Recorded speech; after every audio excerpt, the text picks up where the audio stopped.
My name is Julia Holloway. I'm 32 years old, and last Saturday, my family finally said the quiet part out loud. It happened at my younger sister's engagement dinner. 23 guests. White tablecloths. Fresh bread still warm in the baskets. A room full of smiling faces pretending to celebrate love. When my mother introduced me to my sister's future in-laws, she smiled the way she always does when she's performing for strangers. Warm, polite, perfectly rehearsed. Then she said, "This is our other daughter, Julia. She cleans houses for a living." My father didn't hesitate. He nodded and quietly added, "We've given up on her." Just like that, 10 years of my life reduced to 2 careless sentences. I felt every conversation at the table stop, without anyone actually speaking. Then something happened that no one in my family could have predicted. The groom's mother slowly lowered her fork, looked directly at me, and whispered, "Wait, you're Julia Holloway?" The color drained from my mother's face. For the first time in my life, she looked genuinely afraid. What happened over the next 40 minutes shattered a story my parents had spent 10 years carefully building. Some families survive moments like that. Mine didn't. But to understand why that dinner changed everything, you need to know what happened long before anyone sat down at that table. Because that night wasn't the explosion. It was only the moment the fuse finally reached the dynamite. To understand the ending, we have to go back 10 years. I grew up in Carver, Indiana, a quiet town where everyone knows your last name before they know your first. The kind of place where neighbors wave from their porches, church attendance counts as a personality trait, and family reputations are treated like heirlooms. My father, Gerald Holloway, spent 30 years working at the same insurance company. Same office, same desk, same title, regional claims manager. He earned that position at 31 and never once tried to climb any higher. Stability mattered more to him than ambition. My mother, Diane, was different. She was brilliant with numbers. She could balance payroll in her head faster than most people could open a calculator. Before I was born, she managed the books for 3 local businesses. Then she became pregnant. My father told her it was time to stay home and raise a family. So she did. She never returned to work. Looking back now, I don't think she ever truly forgave that decision. Not my father, not me, not even my younger sister. She simply learned to hide that resentment behind perfect manners and carefully chosen words. My sister, Paige, is 4 years younger than I am. She's 28 now and works as a marketing coordinator in Indianapolis. She's intelligent, hardworking, and genuinely good at what she does. She's also been promoted twice in the last 3 years. Every time it happens, my mother calls me. Not to share good news. Not because she's proud of both of us. She calls to make sure I've heard about Paige's latest achievement. As if comparison were its own family tradition. The wall in my parents' living room tells our story better than they ever could. Paige's college diplomas. Paige's Employee of the Quarter Award. Paige's sorority composite. Paige's promotion photos. Every milestone carefully framed and displayed. Then there's my side of the wall. One frame.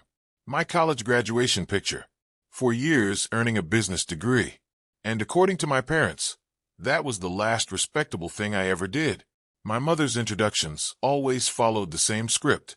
At church, at the grocery store, at weddings, at family reunions, she'd beam proudly and say, "Paige just received another promotion."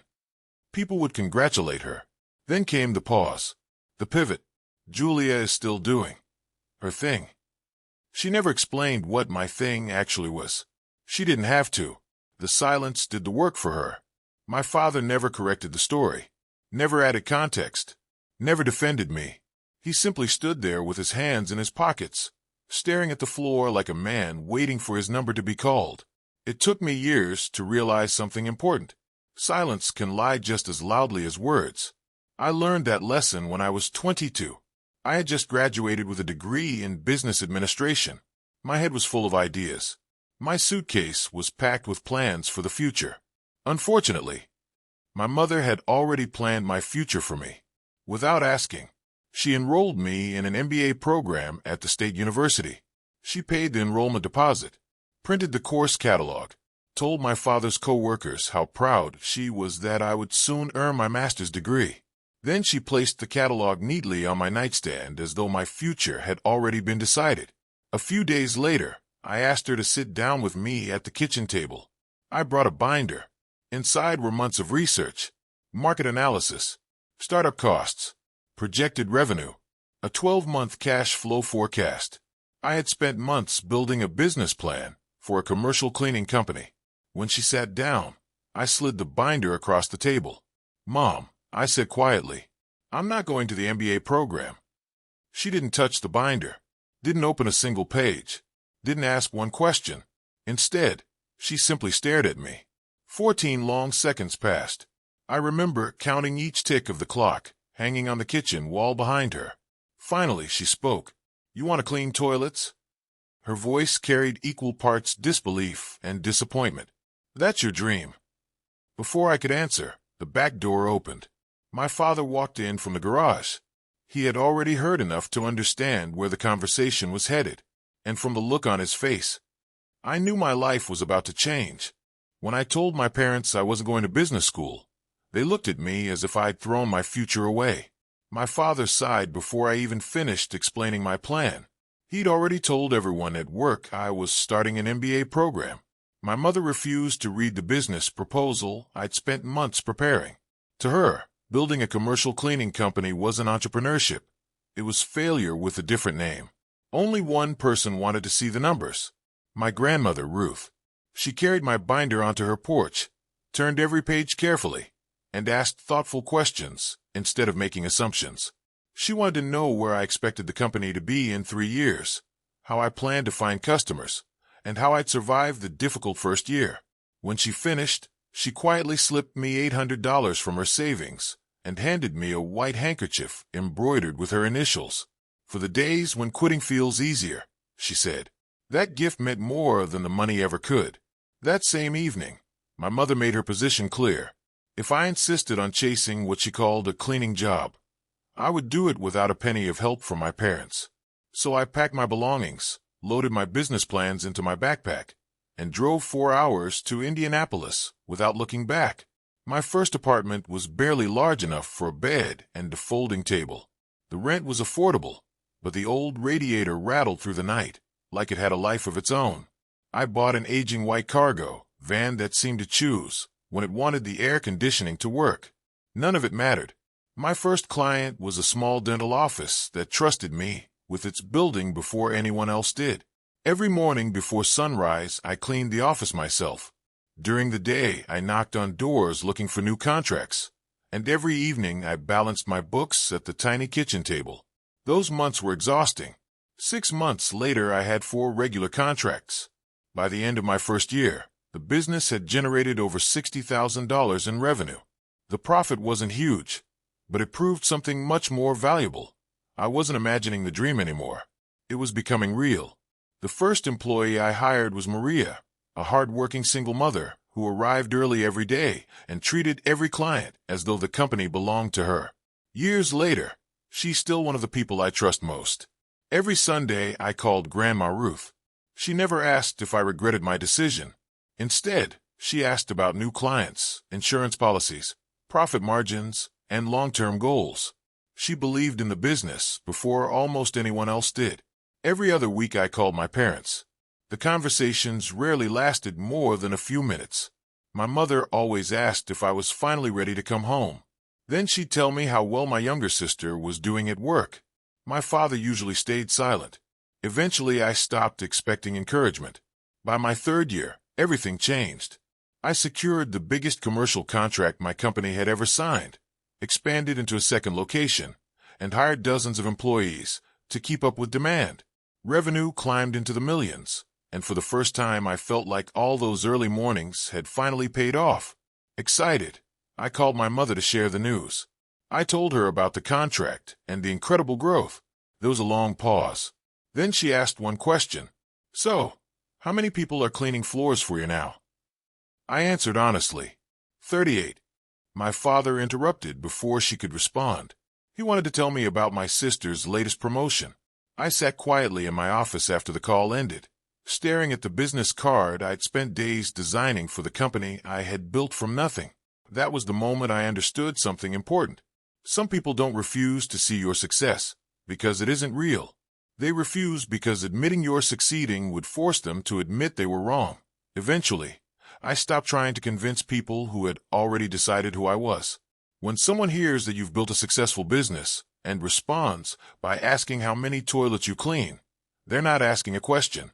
They're protecting the version of you they've already chosen to believe. So I stopped explaining. Years passed. While my parents kept telling themselves I had settled for less, my company quietly grew beyond anything I had imagined. One contract became 10. One employee became dozens, then hundreds. Today, our crews maintain hospitals, universities, office campuses, and government facilities across multiple states. We've built our reputation on consistency rather than promises, and many of our employees have stayed with us for years because we invest in them as people, not just workers. Despite everything, my own life remains surprisingly simple. I still drive a practical car. I live comfortably, but not extravagantly. And sitting on the corner of my desk is a small bottle of homemade lemon cleaner, the same recipe I mixed by hand when I couldn't afford expensive supplies. Most people would replace it with something fancier. I never have. Every time I catch that familiar citrus scent, I'm reminded of early mornings, empty hallways, and the quiet determination that carried me through the years when nobody believed I would succeed. None of my accomplishments have ever been hidden. The company has a public website. My professional profile is easy to find. Local business publications have written about our growth more than once. My parents simply never looked. Then, after months of silence, my phone rang. It was my younger sister. "I'm getting married," she said without much introduction. "The engagement dinner is next Saturday. Mom wants everyone there." I asked the only question that mattered. "Is that what she wants or what you want?" There was a brief silence before she answered. "Grandma asked if you'd come." That changed everything. If Grandma asked for me, I showed up. After the call ended, curiosity got the better of me. I searched for the groom's family's company and immediately recognized the name. Months earlier, my business had secured a major commercial contract with one of their properties. I remembered sitting across the conference table from the chairperson during the negotiations. It was one of the biggest opportunities my company had ever earned. For a long moment, I simply stared at my computer screen. The evening before the dinner, I remained in my office long after everyone else had gone home. Before leaving, I picked up the small bottle of lemon cleaner from my desk and uncapped it. The scent carried me back to the beginning, back to tiny apartments, unreliable equipment, aching muscles, and mornings that started long before sunrise. Success had changed my circumstances. It hadn't changed where I came from. The next morning I chose my clothes carefully, not to impress anyone, but because I wanted to feel like myself. Comfortable shoes, simple colors, nothing flashy. I wasn't attending to prove my worth. That battle had ended years earlier. Before leaving town, I called my grandmother. Her voice sounded softer than I remembered, but her warmth hadn't changed. "Drive carefully," she told me. Then, after a pause, she added quietly, "And don't let anyone convince you to become smaller just to make them comfortable." Those words stayed with me for the entire drive. 3 hours of highway gave me plenty of time to think. I knew the groom's family might recognize me. I knew my parents probably had no idea, but I wasn't rehearsing speeches or planning dramatic moments. I was simply going because the one person who had believed in me from the beginning wanted me there. Everything else would take care of itself. The restaurant sat just outside town, tucked along a quiet country road where the traffic disappeared after sunset. It was one of those upscale places with exposed brick walls, linen tablecloths, and menu prices that made people order carefully. I arrived a few minutes early. My parents' sedan was already parked near the entrance, and my sister's SUV wasn't far behind. Through the front windows I could see warm lights, neatly arranged tables, and people beginning to gather. The private dining room buzzed with quiet conversation when I stepped inside. My mother greeted me immediately. She hugged me just long enough for appearances before stepping back to inspect what I was wearing. "You kept it simple," she said with a practiced smile. It sounded like a compliment. It wasn't. My father offered a polite handshake instead of the hug he'd given everyone else. My sister crossed the room and embraced me warmly before introducing me to her fiancé. "I'm glad you came," she said. Across the room, my grandmother reached for my hand before I even reached hers. Her smile made the long drive worthwhile. Dinner began with appetizers and polite conversation. My mother floated effortlessly from guest to guest, introducing relatives one at a time.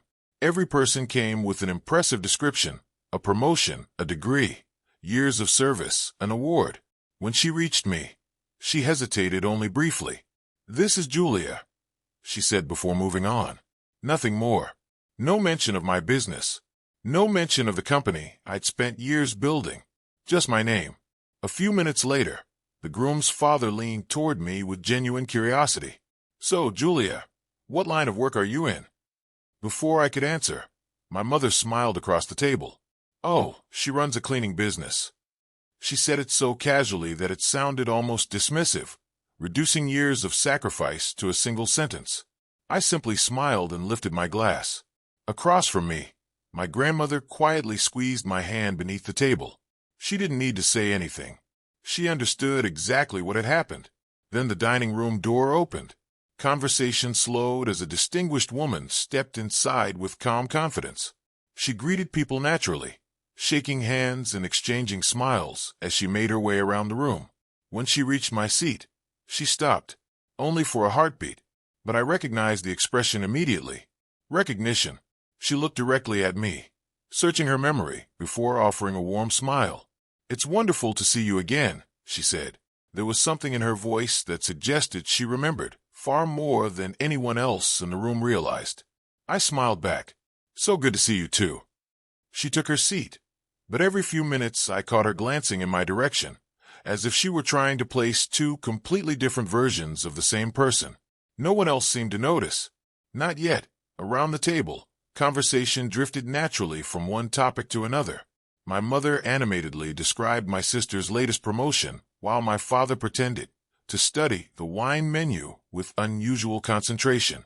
My sister laughed with her fiancé, completely unaware of the quiet tension building elsewhere.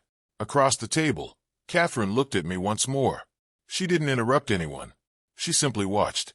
For the next several minutes, she participated politely in the conversation, complimenting the food, asking questions about the wedding, and listening more than she spoke.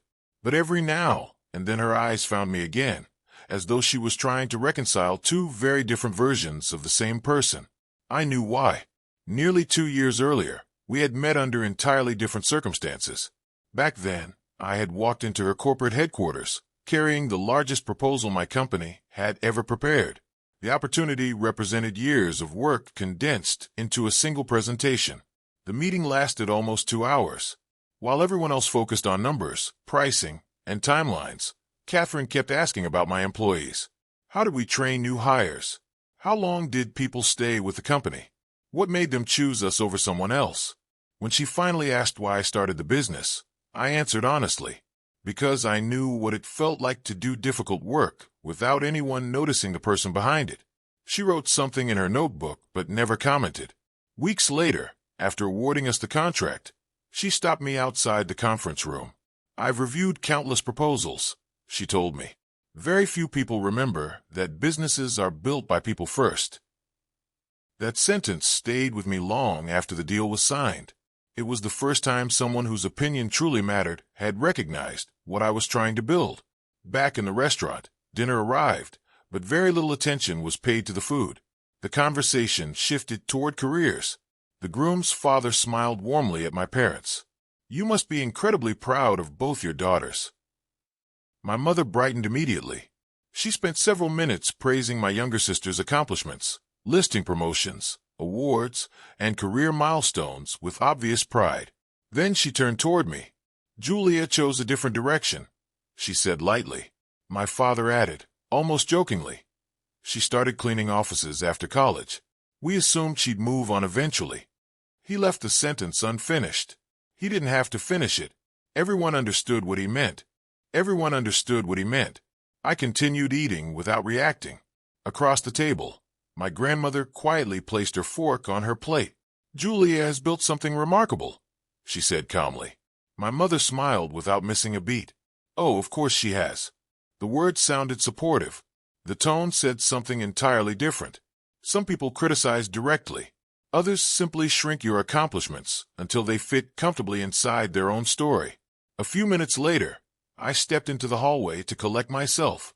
The restaurant was quiet there. The noise of the dining room softened by the walls. My father followed a moment later. "You all right?" he asked.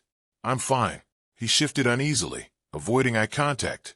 "Your mother, she doesn't always express herself well." I looked at him for a long moment. Does she really mean something different? He hesitated.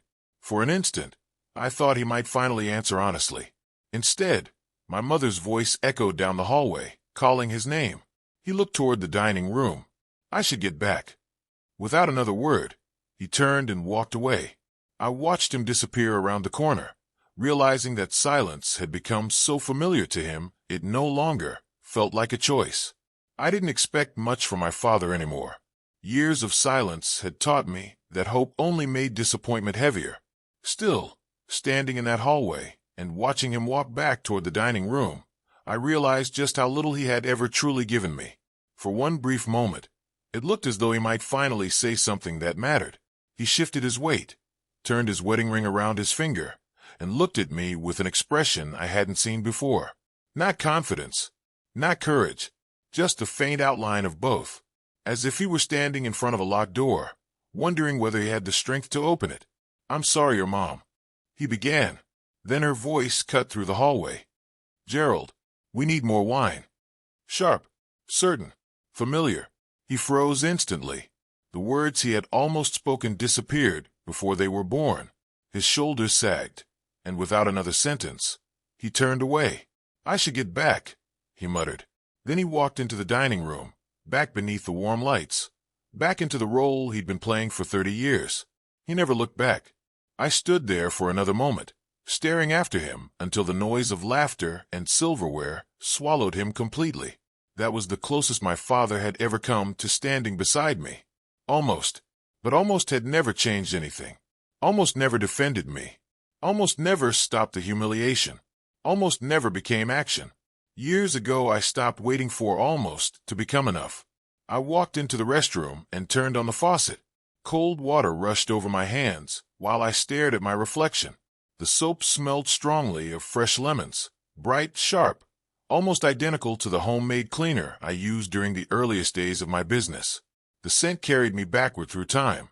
5 o'clock mornings, empty office buildings, cold tile floors, buckets of water, aching shoulders. The first client who believed in me. The first invoice I was proud to send. Funny how a single smell can unlock an entire decade. I dried my hands, took one slow breath, and returned to the dining room. Grandma Ruth looked at me the moment I sat down. She didn't ask what had happened. She simply rested her hand gently on my wrist. That was enough. I gave her a small nod. "I'm okay," it said. She squeezed my hand once and let go. Across the room, Paige had stepped away to speak with Garrett near the windows. Her phone lay face down beside her plate. A second later the screen lit up. I never reached for it. I didn't have to. The notification preview was impossible to miss. Family wedding planning ring Diane. Whatever you do, don't let Julia talk about her work tonight. The Ellsworths don't need to know our family has a cleaning lady. A second notification appeared immediately beneath it. Paige, already handled. I just introduced her as my sister from Indianapolis. I read both messages twice. Then the screen faded to black. The room around me kept moving. People laughed. Servers refilled glasses. Someone complimented the bread.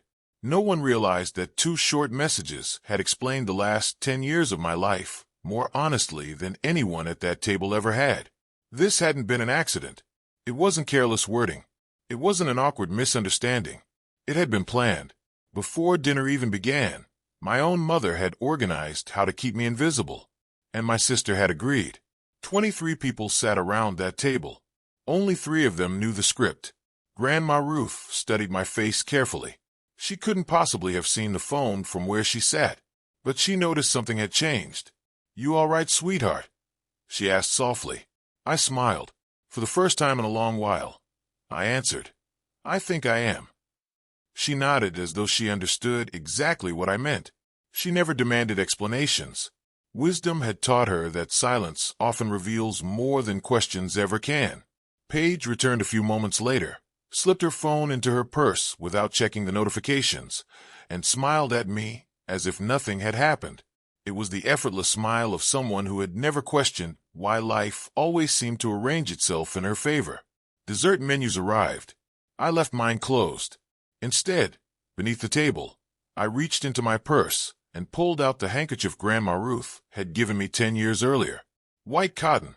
The embroidered initials, R.H., had faded from deep navy to a soft gray blue after years of being folded inside pockets and handbags. I rubbed my thumb across the stitching. That little square of fabric had been with me everywhere. The tiny apartment, the broken-down van, my first contract, my first employee, my first $1 million in revenue, the day I signed the Ellsworth agreement. And now this dinner. It wasn't expensive. It wasn't magical. It was simply proof that one person had believed in me before anyone else did. I folded it carefully and slipped it back into my purse. Those 2 text messages kept replaying in my mind. Not because they hurt, because they clarified everything.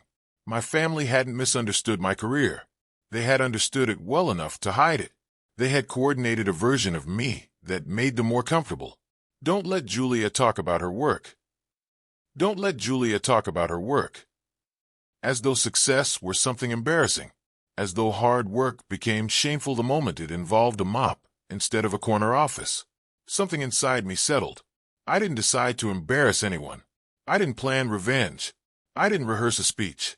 I simply made a promise to myself. If someone asked me who I was, I would answer honestly.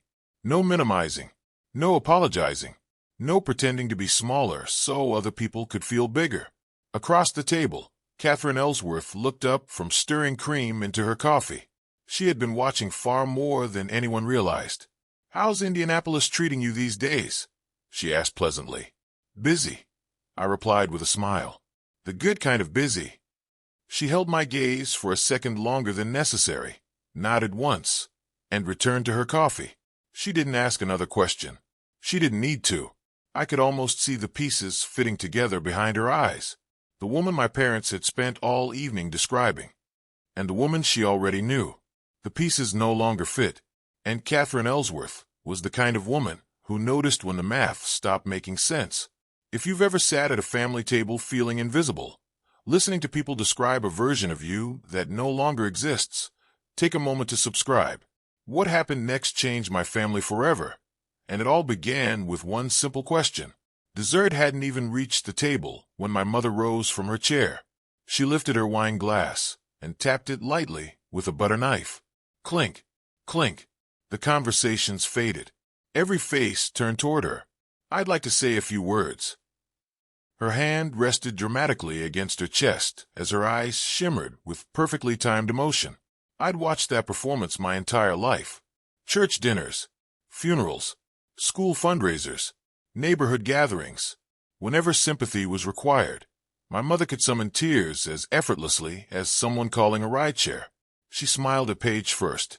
"When I look at my younger daughter," she began, "I see everything I ever hoped my children would become." For the next several minutes, she built a flawless tribute.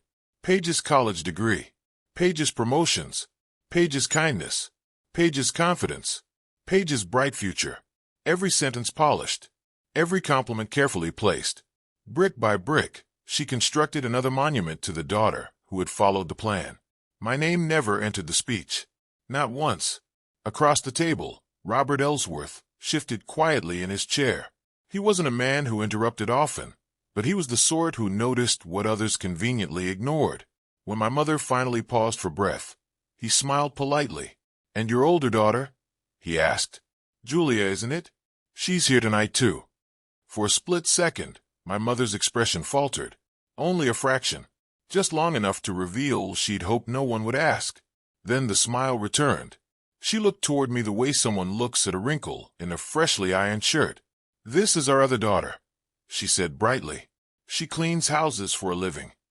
She delivered the sentence like it was harmless, almost charming, a quirky little footnote in an otherwise impressive family story. Before anyone else could respond, my father added quietly, We've pretty much given up on her." He chuckled. No one joined him. Silence settled over the room. Not awkward. Heavy. 3 long seconds passed. Even the waiter paused halfway through pouring water, sensing something had shifted. Garrett looked down at his plate. Megan folded her hands together. Uncle Tom cleared his throat. Across the table, Catherine Ellsworth slowly placed her fork beside her plate. The same deliberate movement I'd watched 18 months earlier in a Columbus boardroom, whenever she was about to ask the question that mattered most. Then she turned toward me. "Julia," she said calmly, "I'm curious. Tell me about your cleaning business." My mother reacted instantly. "Oh, it's really nothing special," she interrupted with an easy laugh. "You know, she goes into people's homes, cleans kitchens, bathrooms, that sort of thing. She's been doing it since college." Catherine never even looked in her direction. Her eyes stayed on mine. "I'd like to hear Julia answer," she said gently, "if you don't mind."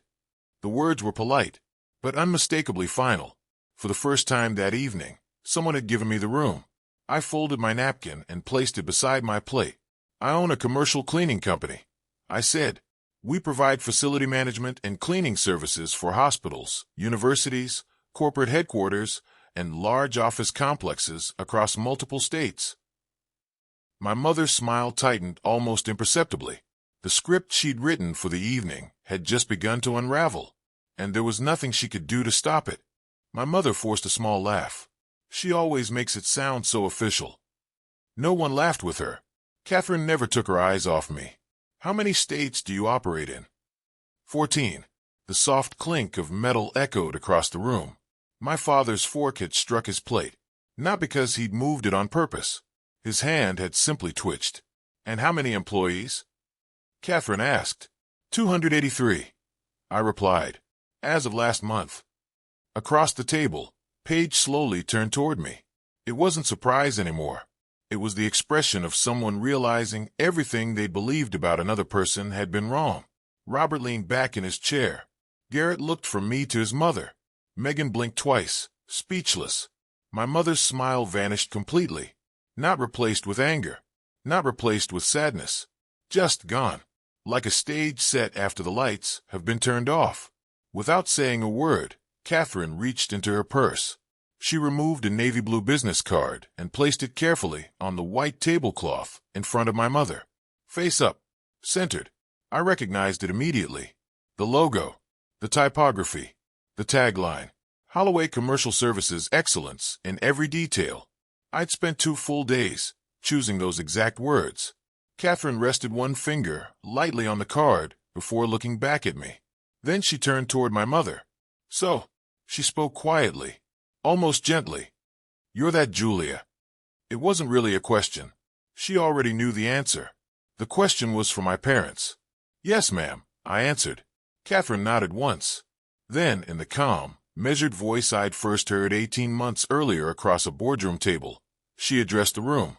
"My company awarded Holloway Commercial Services a $3.8 million annual contract 18 months ago. 47 commercial properties. 4 states." Julia personally presented the proposal. The room became perfectly still.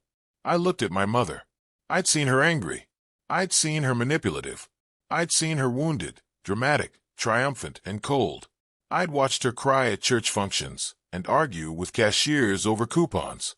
But in 32 years, I'd never seen the color leave her face. It began at her cheeks, then her lips.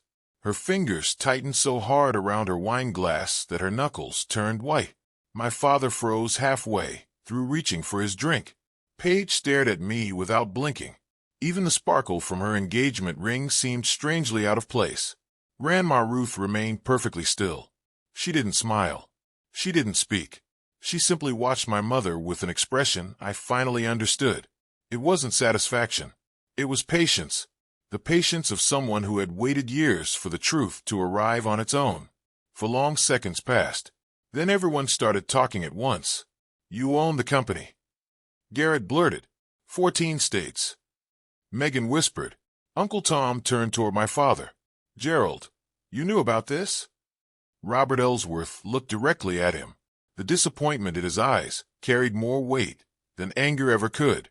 "A few minutes ago," Robert said evenly, "you told us you'd given up on your daughter." My father lifted his wine glass. He took a slow sip. He never answered. My mother recovered first. She always did. After decades of controlling every family narrative, she wasn't about to surrender without trying one more version of the story. She leaned forward, folded her hands together, and smiled again. This smile was softer, more surprised, carefully manufactured. "Well," she said lightly, "Julia never told us her company had grown that much. She's always been very private. We honestly had no idea." I placed my fork beside my plate. "You knew, Mom." Every eye turned toward me. "I told you when we landed our first major commercial contract. I told you again when the business expanded. And both times you asked me the same question." I looked directly into her eyes. "So, how many people are you sending out to mop floors now?" For just a heartbeat, the mask slipped. Something hard flashed across her face before she quickly forced another smile. "I never said that." A quiet voice came from the end of the table. "Yes, you did. Grandma Ruth." She hadn't raised her voice. She never needed to. "You were on speakerphone," she continued calmly. "I was sitting right beside Julia. I heard every word. That was all she said. Nothing more. Nothing less." She delivered the truth with the calm certainty of someone who understood that facts never need decoration. My father reached toward the bread basket. His fingers closed around a dinner roll. But instead of picking it up, he simply held it there, as though he'd forgotten why he'd reached for it in the first place. My mother's eyes filled with tears. Perfect timing.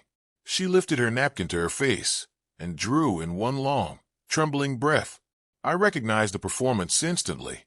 Whenever facts threatened her story, she reached for emotion, and she was about to give the performance of her life.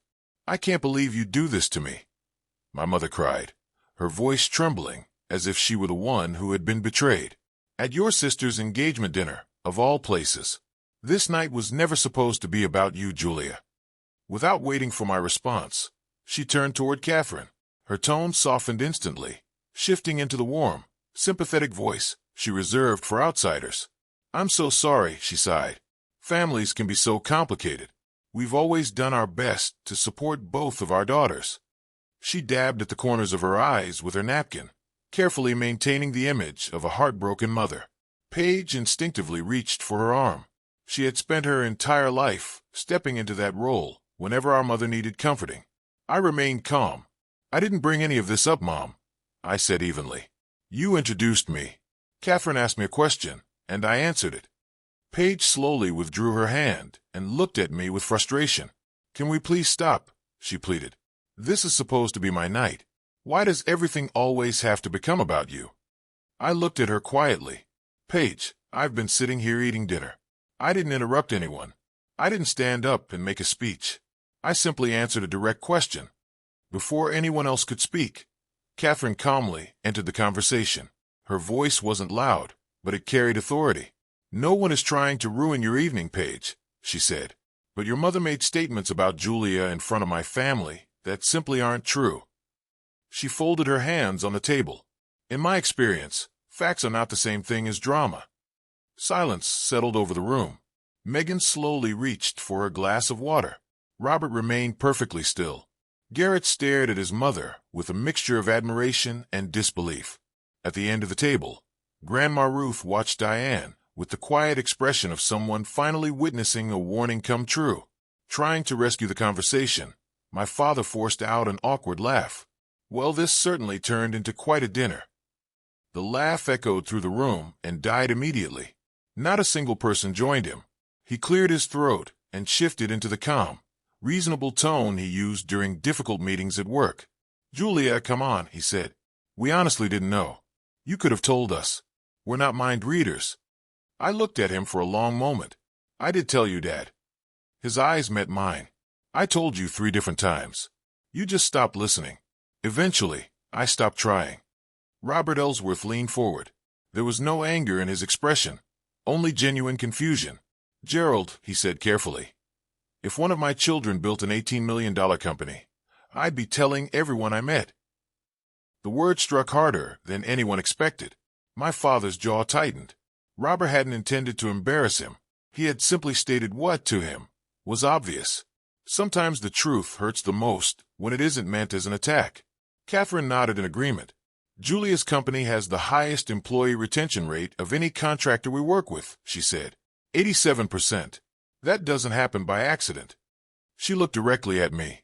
She's built something remarkable. My mother immediately tried to recover. Well, she said defensively. How are we supposed to know? She never told us it had grown into something like that. Before anyone else could answer, Grandma Ruth spoke. Her voice was quiet. It didn't need to be loud. Everyone listened when she spoke. She did tell you, Diane. The room fell silent again. You simply chose not to hear her. For the first time all evening, I saw something unfamiliar on my mother's face. It wasn't embarrassment. It wasn't anger. It was fear. Conversations quietly broke out around the table. Garrett leaned toward Paige, speaking softly. Robert refilled Catherine's water glass. Uncle Tom excused himself and disappeared down the hallway, remaining gone long enough that everyone assumed he was making a phone call. Then my mother stood. She straightened her dress, composed herself, and walked past me. Without looking in my direction, she said quietly, "Come with me." I followed, not because she had asked, but because whatever she wanted to say didn't belong in front of everyone else. The hallway outside the dining room was silent. A framed watercolor of an old barn hung on the wall between us. As soon as we were alone, my mother turned around. The tears had vanished. Her eyes were cold, dry, and unmistakably angry. "You planned this," she hissed. "You came here to humiliate me." I met her stare without raising my voice. "I came because Grandma Ruth wanted me here." "Don't hide behind my mother," she snapped. "You knew Catherine would recognize you. You knew exactly what would happen." I shook my head. "No, Mom." I walked in, sat down, and ate dinner. I paused. "You're the one who introduced me as the family's cleaning lady." Her jaw clenched. For a moment she searched for another argument, another version of the story that might put the blame back on me. My mother folded her arms and stared at me with quiet contempt. "So what if they know the truth now?" she said. "You're still the daughter who chose to scrub toilets instead of getting a real education." I let the words hang between us. "I already have a degree, Mom," I replied calmly. "I simply chose a different future. You're the one who decided it didn't count." Her expression hardened. "After everything I sacrificed for you." I nodded. "You sacrificed your career. I know. You remind me every chance you get. But that was your decision, not mine. And building my company was mine." Her voice turned cold. "If you walk away from this family, you'll have nothing." For a moment, I simply looked at her. This was the woman who had once been brilliant with numbers, who traded spreadsheets for a kitchen because someone else told her that was what a wife should do. She had never forgiven the life she lost, and somewhere along the way she decided to punish me for refusing to lose mine. I answered quietly, "I'll have exactly what I have today. A company, 283 employees, and a grandmother who has always known exactly who I am." For the first time, she didn't have a reply. A small flinch crossed her face before she quickly recovered. She straightened her shoulders, smoothed her dress, and walked back toward the dining room. By the time she reached the doorway, the mask was back in place. No matter what happened behind closed doors, Diane Holloway never allowed herself to look defeated in public. Before I followed her inside, Paige stepped into my path. She was crying, not the carefully timed tears our mother produced whenever sympathy was slipping away. These were real. Mascara streaked her cheeks, and every sentence caught halfway through. "Why didn't you ever tell me?" she whispered. "I'm your sister." I leaned against the hallway wall. "When was the last time you actually asked about my life, Paige? I'm not talking about holiday texts or birthday reminders. I mean really asked." She opened her mouth. Nothing came out. Then she looked away. "I'm not angry with you," I said gently. "You believed what Mom told you because believing her was easier than finding out the truth." She swallowed. I thought you were struggling. Because Mom said I was." "She said whatever she needed to believe," I replied, "and no one ever questioned it." Paige rested her back against the opposite wall. Only 4 feet separated us. It felt like miles. So it's true, she asked quietly. You really operate in 14 states? Yes. And you really have 283 employees? I nodded. 283 people who show up every morning because they believe in the company we built. And one grandmother who still calls every Sunday just to ask how things are going. Paige lowered her head. Something inside her finally cracked. It wasn't embarrassment. It wasn't guilt. It was the realization that she had allowed someone else to define her relationship with her own sister for nearly a decade.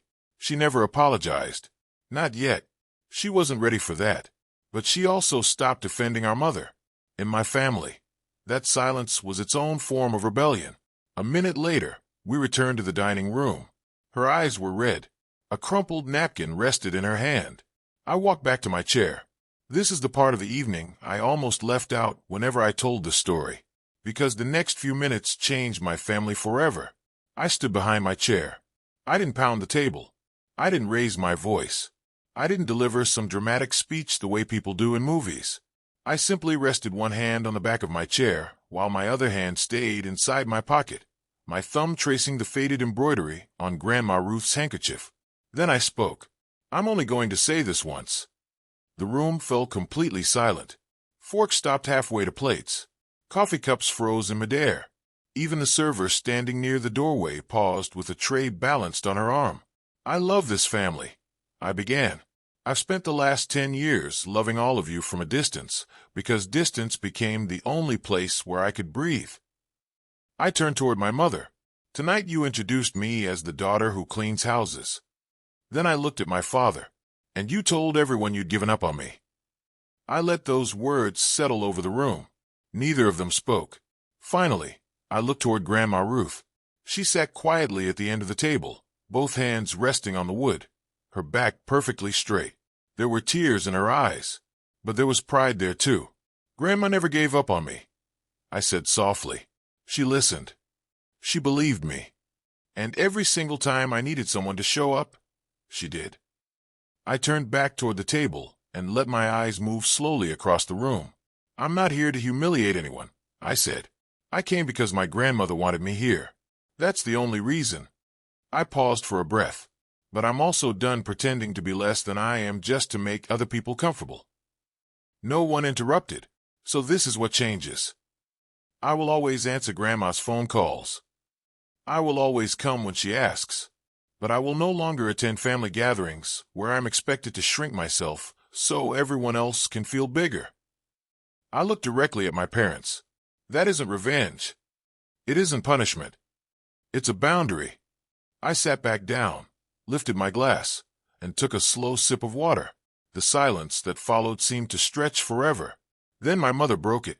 She pushed back her chair so abruptly that the legs scraped loudly across the hardwood floor. You can't, she began. Her voice cracked. She stopped, gathered herself, and tried again. You can't just walk away. I'm your mother. I held her gaze. Then start acting like one.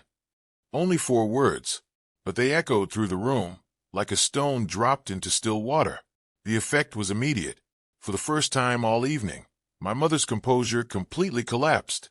Not the carefully rehearsed tears she used when she wanted sympathy. Something deeper. Her breathing became uneven. Her hands trembled against the edge of the table. Tears rolled freely down her cheeks. For the first time in my life, I honestly couldn't tell whether they were genuine or simply another performance. Maybe she couldn't tell anymore either. I gave up everything for this family, she cried. Everything. My career, my dreams, my future. She stopped mid-sentence. Only then did she remember who was watching. The Ellsworth family. Robert's thoughtful expression. Catherine's calm silence. She realized she had revealed far more than she intended. Catherine finally spoke. Her voice remained gentle, but every word carried weight. Diane, she said, your daughter has built something extraordinary. She paused. Perhaps it's finally time you allowed yourself to see it. My mother turned sharply toward her. You don't know anything about our family. Catherine met her stare, without hesitation. No, she replied, but I know your daughter. And that tells me enough. My father remained exactly where he was, silent, motionless. He had survived decades of conflict the same way he always had, by staying physically present while emotionally disappearing. Then Grandma Ruth spoke from the end of the table. Her voice was quiet, steady, impossible to ignore. "Sit down, Diane." There wasn't a trace of anger in her words, only authority. My mother hesitated. Then, without another argument, she slowly lowered herself back into her chair. Not because she accepted what had happened, not because she agreed, but because Ruth was still her mother. And even Diane Holloway couldn't defy that voice in front of 23 witnesses. The room seemed to exhale all at once. I quietly pushed back my chair and walked to the end of the table. Grandma Ruth sat waiting in her wheelchair with her hands folded peacefully in her lap. Her cardigan had slipped from one shoulder. Without thinking, I gently pulled it back into place. The kind of small gesture you make for someone you love without even realizing you're doing it. I knelt beside her. She reached for both of my hands. Her fingers felt thin and cool. Age had weakened them, but her grip was still unmistakably Ruth. "You don't have to stay another minute, sweetheart," she whispered. "You came. That was enough." I smiled. "I'll call you Sunday." She smiled back. "You'd better." I kissed her forehead. She smelled like lavender, cedar, and the old quilts she'd sewn decades earlier. As I pulled away, she quietly slipped something into my hand, a small folded note. I closed my fingers around it without looking. Then I stood and turned toward Catherine. "Thank you for asking the questions," I said. She gave me a small smile. "And thank you," she replied, "for answering them honestly." I picked up my purse from the back of my chair. Before leaving, I reached into my wallet and removed one business card. Navy blue. Simple lettering. The same card I'd handed clients for years. Holloway Commercial Services excellence in every detail. I placed it gently beside my mother's plate. No speech. No final insult. Just the truth, printed in ink. Then I walked away. My footsteps echoed softly across the hardwood floor. I didn't rush. I didn't look back. Behind me, I heard my mother begin speaking again, already trying to reshape the evening into a version she could live with. I never stopped walking. By the time her words reached the entrance, I was already outside. The restaurant door closed behind me with one quiet click, and for the first time in 10 years, it sounded exactly like freedom. I drove for nearly 11 miles before finally pulling into the parking lot of a small country church. The old white building sat quietly beneath a single security light, with only one lonely minivan parked near the back. It felt like the kind of place people found when life became too heavy to carry alone. I turned off the engine and stared through the windshield. The dashboard clock read 9:07 p.m. Everything was silent except for the faint ticking of the cooling engine. Slowly, I opened my hand. Grandma Ruth had slipped a folded note into my palm before I left the restaurant. It had been folded twice, the paper worn soft from her trembling fingers. Her handwriting leaned slightly to the right, shaky from arthritis, yet every word was perfectly clear. "Julia," it began, "I watched you build the life I always wished I'd been brave enough to build for myself. Your mother inherited my fears. You inherited my courage. I'm sorry it took me so many years to tell you that. Don't waste your life waiting for people to finally see your worth.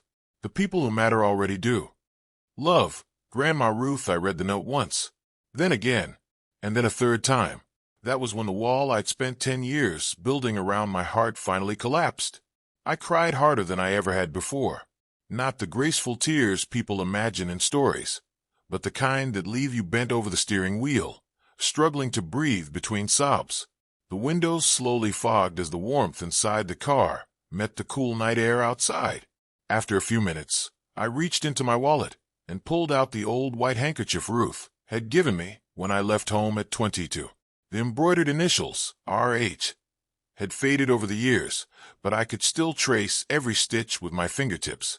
It still carried the faint scent of lavender from her dresser drawer. That little square of fabric had been with me through every milestone of my life. It had been in my pocket during my very first cleaning job. It had been there when I signed my first commercial contract. It had been there when I hired my first employee. It had been there when Holloway Commercial Services became a multi-million-dollar company. And tonight, It reminded me that one person had believed in me long before anyone else ever did. Grandma Ruth had given me $800, a handkerchief, and faith when I had nothing. 10 years later, she gave me 17 handwritten lines that healed wounds my parents had spent a decade creating. I stayed in that parking lot for almost 20 minutes before finally driving home. Over the next 2 days, the fallout arrived exactly as I expected. My mother called 7 different times. I let every call go to voicemail. The first few messages were filled with anger. "Julia, you humiliated me in front of everyone. Do you understand what you've done?" Later, the anger turned into tears. "I'm your mother. You can't just walk away from your family." The last 2 calls contained nothing but silence before she hung up. My father sent exactly one text message. "Your mother is very upset." I looked at it for a long time before locking my phone without replying. Then, on Sunday evening, Paige texted me. "I'm sorry I never asked about your life. Can we talk? Not about Mom. Just us." For the first time in years, I didn't feel angry when I read her message. I simply wasn't ready. So I left it unanswered, but I didn't delete it. Monday morning brought one final surprise. An email arrived from Catherine Ellsworth. The subject line read dinner. And something else inside she wrote. "Julia, my son is marrying into your family, not your mother's version of it. Your company remains one of the finest partners we've ever worked with. I'd love to have dinner sometime, not to discuss business. Just 2 women who understand what it costs to build something from nothing." I smiled. Then I printed the email and pinned it to the wall of my office, beside the framed first dollar I had ever earned cleaning that tiny dental clinic all those years ago. The next Sunday morning, right on schedule, my phone rang. Grandma Ruth. I answered before the second ring finished. "How's my girl?" she asked. "Better," I replied. "Getting stronger. You read my note." 3 times. "Good," she said softly. "Now stop looking backward. Put it somewhere safe. And keep building." "I will." The following morning, I walked into the headquarters of Holloway Commercial Services in Indianapolis. The office buzzed with the familiar sounds of people beginning another busy week. The glass conference rooms reflected the morning sunlight. The reception area smelled faintly of fresh coffee. Maria, my very first employee and now my regional operations manager, was waiting near my office holding 2 steaming mugs. She smiled the same way she had on her very first day over 10 years ago. "Morning, boss." For the first time in a long time. That word didn't remind me of everything I'd lost. It reminded me of everything I'd built. Maria stood in the hallway with 2 steaming mugs of coffee balanced effortlessly in her hands. 15 years older than me, she carried herself with the quiet confidence of someone who had never once asked permission to succeed. She took one look at me and smiled knowingly. "Boss," she said, handing me a mug, "you look like you survived a family dinner." I laughed for the first time all weekend. Something like that. She didn't ask another question. She never did unless I invited one. That was one of the many reasons she'd been beside me since the beginning. I walked into my office, set my purse down, and opened my laptop. 312 unread emails. Most were routine. One immediately caught my attention. From Catherine Ellsworth's office. Subject, contract renewal. I clicked it open. It wasn't just a renewal. It was a 3-year extension with improved pricing, expanded service locations, and better payment terms than our previous agreement.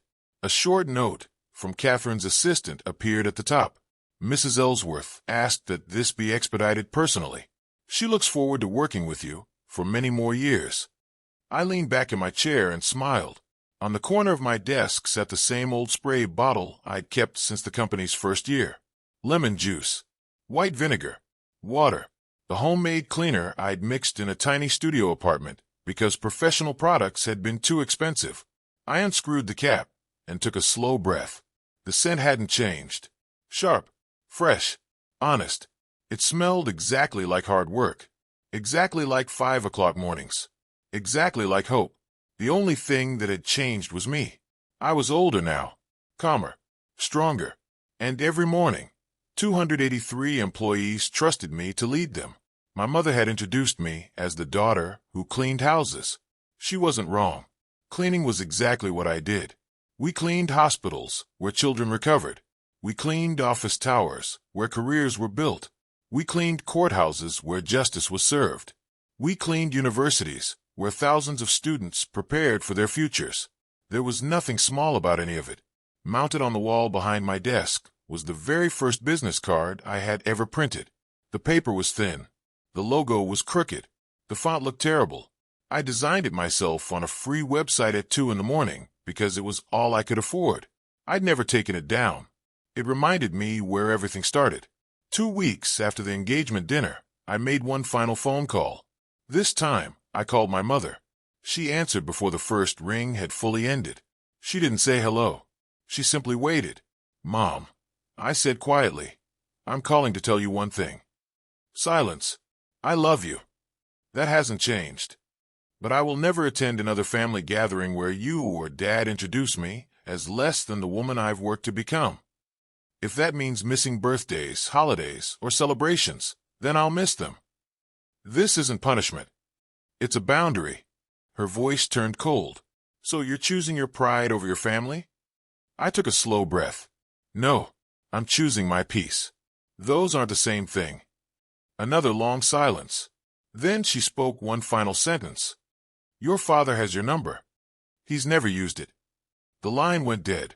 I stared at my phone for nearly half a minute. Oddly enough, I didn't feel empty. I felt lighter, like a room after all the unnecessary furniture has finally been carried outside. I called Grandma Ruth. She answered before the second ring. "How did it go, sweetheart?" I said everything I needed to say.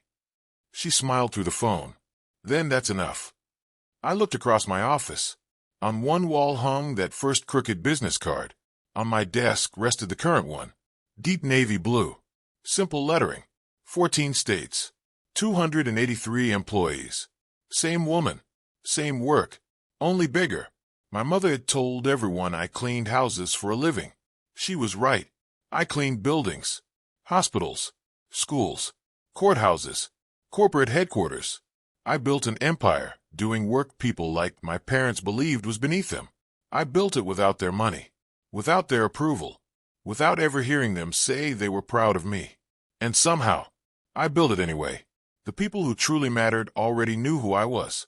The people who didn't, never intended to. 3 months passed. Neither my mother nor my father called. Not once. But stories have a way of traveling through small towns. Relatives talked. Neighbors whispered. Church friends compared versions. Eventually, people stopped asking whether the rumors were true. They simply searched for my company online. And for the first time, the truth introduced itself. People did what people in small towns always do. They searched. Within minutes, they found my company's website. They saw the client list, the 14-state service area, the 283 employees. Some even found an old feature in the Indianapolis Business Journal that had been published 2 years earlier, a story my mother had never bothered to read. For the first time in decades, Diane Holloway lost control of the narrative. The version of our family she'd spent 30 years presenting to Carver no longer matched the version anyone could verify with a simple internet search. The truth had become public, and the truth didn't need her permission. A few weeks later, Paige drove to Indianapolis. We met at a small diner not far from my office. She ordered pancakes. I ordered coffee. For nearly 10 minutes, she barely spoke. She just stared at her hands. Finally, she looked up. "I Googled your company," she admitted. "You have a Wikipedia page." I smiled. "It's a very short one." She laughed quietly. It wasn't the laugh of someone pretending everything was okay. It was the laugh of someone realizing how much she had missed. "We're not close," I said. "Not yet. Maybe we'll never have the relationship sisters are supposed to have. Too many years were lost believing someone else's version of each other. But she's trying. And for now, that's enough." I left the door open. Catherine Ellsworth and I still have dinner every few months. Sometimes we discuss contracts. Sometimes we don't talk about business at all. We're simply two women who understand what it costs to build something from nothing. I smiled. Then I printed the email and pinned it to the wall of my office, beside the framed first dollar I had ever earned cleaning that tiny dental clinic all those years ago. The next Sunday morning, right on schedule, My phone rang. Grandma Ruth.